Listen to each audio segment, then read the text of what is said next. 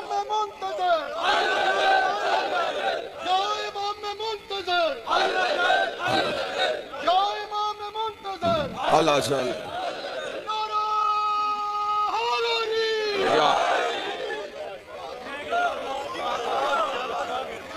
اگر تعصب کی نظر ہٹا کے, خوشامد کی نظر ہٹا کے, خوف کی نظر ہٹا کے اگر دیکھا جائے تو جتنا نقصان مذہب شیعہ کے علاوہ دوسرے مسالک نے دین سے کیا, اس سے کہیں زیادہ مذہب کے ٹھیکیداروں نے مذہب جعفریہ کا کیا. یہ دور تھا امام کا دور. دنیا نابلد ہے امام سے, امام کا تعارف نہیں ہے, اس وجہ سے کہ لوگوں کو خود تک روکا گیا. امام کے القابات چوری کیے گئے. حجت یہ ہے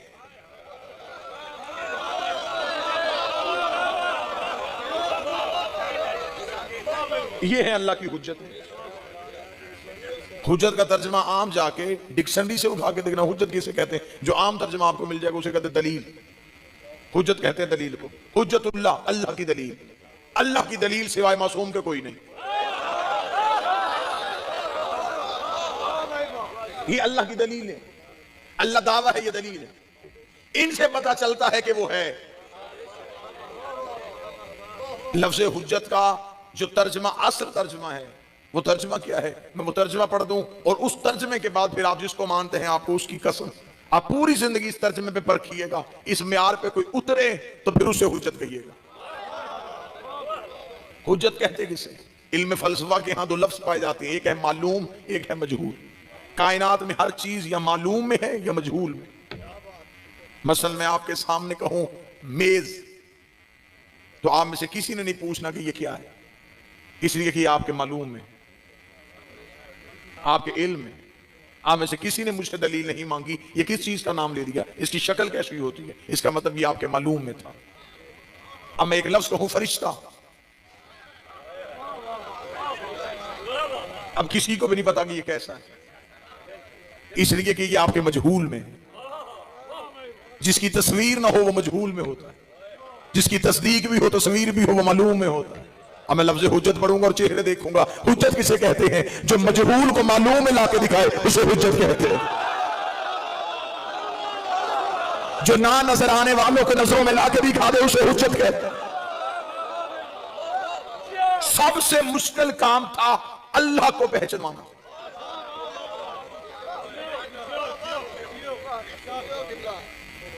اپنے آپ کو بھی رکھنا ہے اور اس کی وحدانیت کو بھی منوانا ہے. انہوں نے منوایا اور ہم نے اللہ ان کی وجہ سے مانا ہے. سوائے ان کے ہمارے پاس ان کے علاوہ کوئی دلیل ہے ہی نہیں. یہ ہے حجت اللہ, اسے کہتے ہیں اللہ کی حجت.